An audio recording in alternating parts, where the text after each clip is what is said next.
Hey guys, so sekarang kita akan ngelanjutin episode kedua dari apa ya? Judul judul judul serinya tuh mungkin ringkasan 14 tahun lah, kurang lebih seperti itu.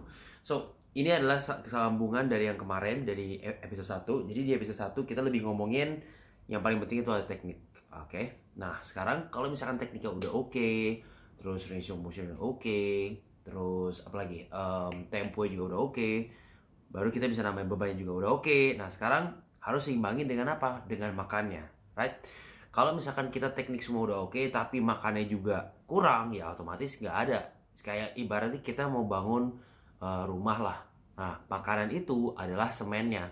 Nah latihannya ini adalah tenaga kerjanya yang bikin bentuknya. Jadi kalau misalkan tenaga kerjanya banyak, tapi semennya nggak ada, apakah rumah itu akan jadi? Ya enggak kan? Jadi otomatis kalau Anda mau bikin otot, Anda harus makan. Nah, kalau misalkan makan di piring Anda kan ya ada nasi, ada daging, ada sayuran segala macam, ada lemak. Nah, jadi dari semua makanan itu akan nanti diserap ke dalam tubuh, nanti di breakdown atau dipecah atau disintesis menjadi bagian yang lebih simple. Jadi inti-inti sarinya. Jadi dibagi jadi 3. Apa aja? Protein, karbohidrat, dan lemak. Jadi ketiga hal ini kalau misalnya kita totalin jadi adalah kalori. Jadi otomatis kita perlu tahu nih kebutuhan kalori kita tuh di berapa gitu. Nah jumlahnya berapa itu tergantung dari satu tujuan lu, umur lu, tinggi berat badan, tingkat aktivitas dan segala macem lah. Tapi intinya ini mindsetnya kita harus benerin dulu. Kalau anda mau bikin otot ya, bikin otot, tapi makan Anda kurang, jadi bikin ototnya bukannya nggak bisa tapi nggak maksimal. So, cara yang paling ampuh adalah satu, Anda harus cari tahu dulu BMR Anda. Jadi BMR itu apa? BMR itu adalah basal metabolic rate. Dalam bahasa Indonesia yang paling sederhana itu adalah jumlah makan yang harus kalian makan untuk bertahan hidup lah, kurang lebih itu. Jadi istilahnya kalau misalkan Anda dalam keadaan koma, terus cuma tidur seharian di rumah sakit, Anda butuh jumlah makan sebesar BMR. Nah, di internet sana tuh banyak banget rumusnya. Banyak sekali rumus ini. Rumusnya rumus sana kan bingung kan ya. Apalagi untuk orang awam yang baru mulai pasti bingung. Yang paling saya rekomen adalah Mifflin St. Jeor. Anda bisa Google. Nanti saya juga bisa taruh linknya di Instagram saya, karena saya waktu itu pernah ngebahas udah lama banget sih. Jadi saya taruh linknya di Instagram saya, di YouTube di caption di bawah. Jadi kalian tinggal klik. Nah jadi rumus ini bisa dibilang rumus yang paling mendekati lah, paling akurat untuk menghitung BMR. Nah rumusnya apa? Ini saya sebutin aja ya. 10 kali berat badan ditambah 6,25 dikali tinggi minus 5 kali umur.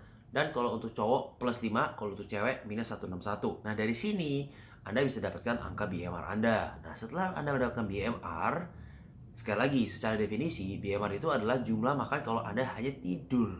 Nah kalau Anda beraktivitas, Anda ke kantor, Anda jemput anak, Anda temenin anak-anak main segala macam, gendong, bla bla bla bla, otomatis Anda akan butuh makan jauh lebih banyak daripada itu, ya kan?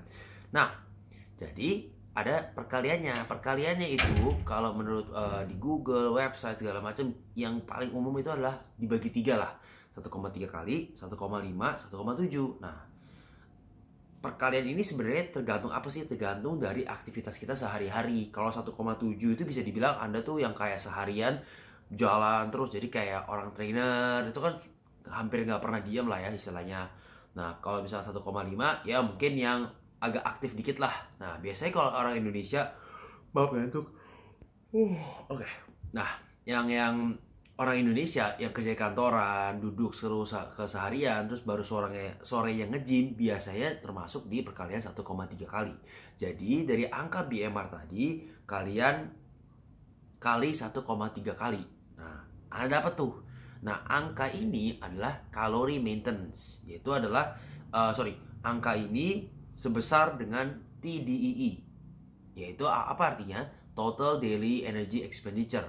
Dalam bahasa Indonesia adalah jumlah kalori yang Anda gunakan, yang Anda bakar dalam aktivitas sehari-hari dari pagi sampai malam. Itu adalah TDEE. Nah, jumlah makannya supaya stabil, supaya berat badan kita stabil adalah kalori maintenance. Jadi setidaknya langkah pertama untuk Anda mau ngebentuk otot dengan teknik yang udah oke, Anda perlu makan di kalori maintenance dulu.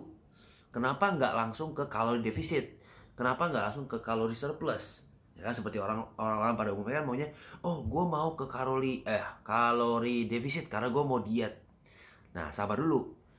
Saya lebih saran ke kalori maintenance dulu. Kenapa? Karena kalori maintenance menurut perhitungan itu belum tentu akurat. Sekali lagi, itu hanya estimasi. Jadi bisa ada missnya bisa sampai 10%. Nggak ada yang tahu. Satu. Kedua, dan dia juga menghitung berdasarkan dari metabolisme orang yang normal. Kan di Indonesia banyak yang melakukan extreme diet, diet-diet yang aneh-aneh lah, yang sampai sehari cuma makan seupil kali makanan segala macam. Nah, itu bisa jadi apa? Metabolisme Anda mungkin melambat segala macam. So, jadi sebenarnya saran saya adalah Anda coba dulu makan di kalori maintenance. Dicoba dulu, terus Anda lihat respon badan Anda gimana gitu. Kalau misalkan emang stabil, Anda bisa bandingkan mungkin dalam waktu seminggu, 2 minggu, 3 minggu. Kalau misalnya tidak ada perubahan, oh berarti bang benar, itulah kalori maintenance Anda. Baru dari situ Anda bisa ubah sesuai dengan goal Anda. Apakah Anda mau fat loss atau weight loss, ya kalori defisit. Anda mau gedein otot, ya mungkin kalori tinggal dinaikin sedikit demi sedikit. So kurang lebih itu. Jadi kalau Anda mau bangun otot, otomatis Anda harus makan dulu di kalori maintenance dulu. Jangan langsung lah ke kalori surplus. Kenapa? Bisa aja kalori maintenance-nya miss. Bisa aja ternyata kegedean buat Anda. Terus Anda langsung bulking, tambahin kalori 500. Ya langsung naikin berat badan kecepatan. Apa namanya?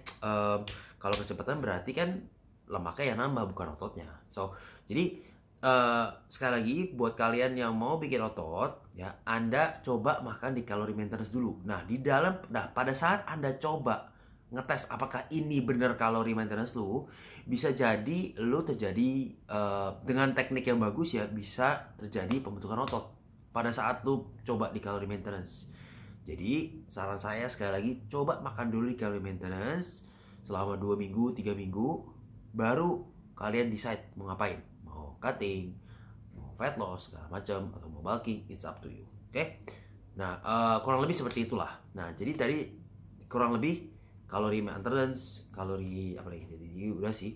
Nah, so kurang lebih episode 2 itu dulu. Anda cari tahu dulu total kalori Anda, BMR. Sekali lagi ya saya ulang ya. Dari episode 1, tekniknya harus bagus, tempo, apalagi itu, range of motion, progressive overload. Sekarang kita udah ngomongin makanan. Hitung BMR, hitung TDEE, cari tahu kalori maintenance. Baru nanti dicoba, baru sesuaikan dengan goal Anda. Nah, mungkin di episode berikutnya kita akan ngomong lebih dalam lagi mengenai pembagian-pembagian dari tadi itu protein, makronutrisi, fat segala macam lah. Gue nggak akan terlalu panjang-panjang, nanti malah boring. Oke? So kurang lebih itu dulu, dipelajari dulu, dicamkan dulu, coba dicari dulu. Oke? So see you in the next episode.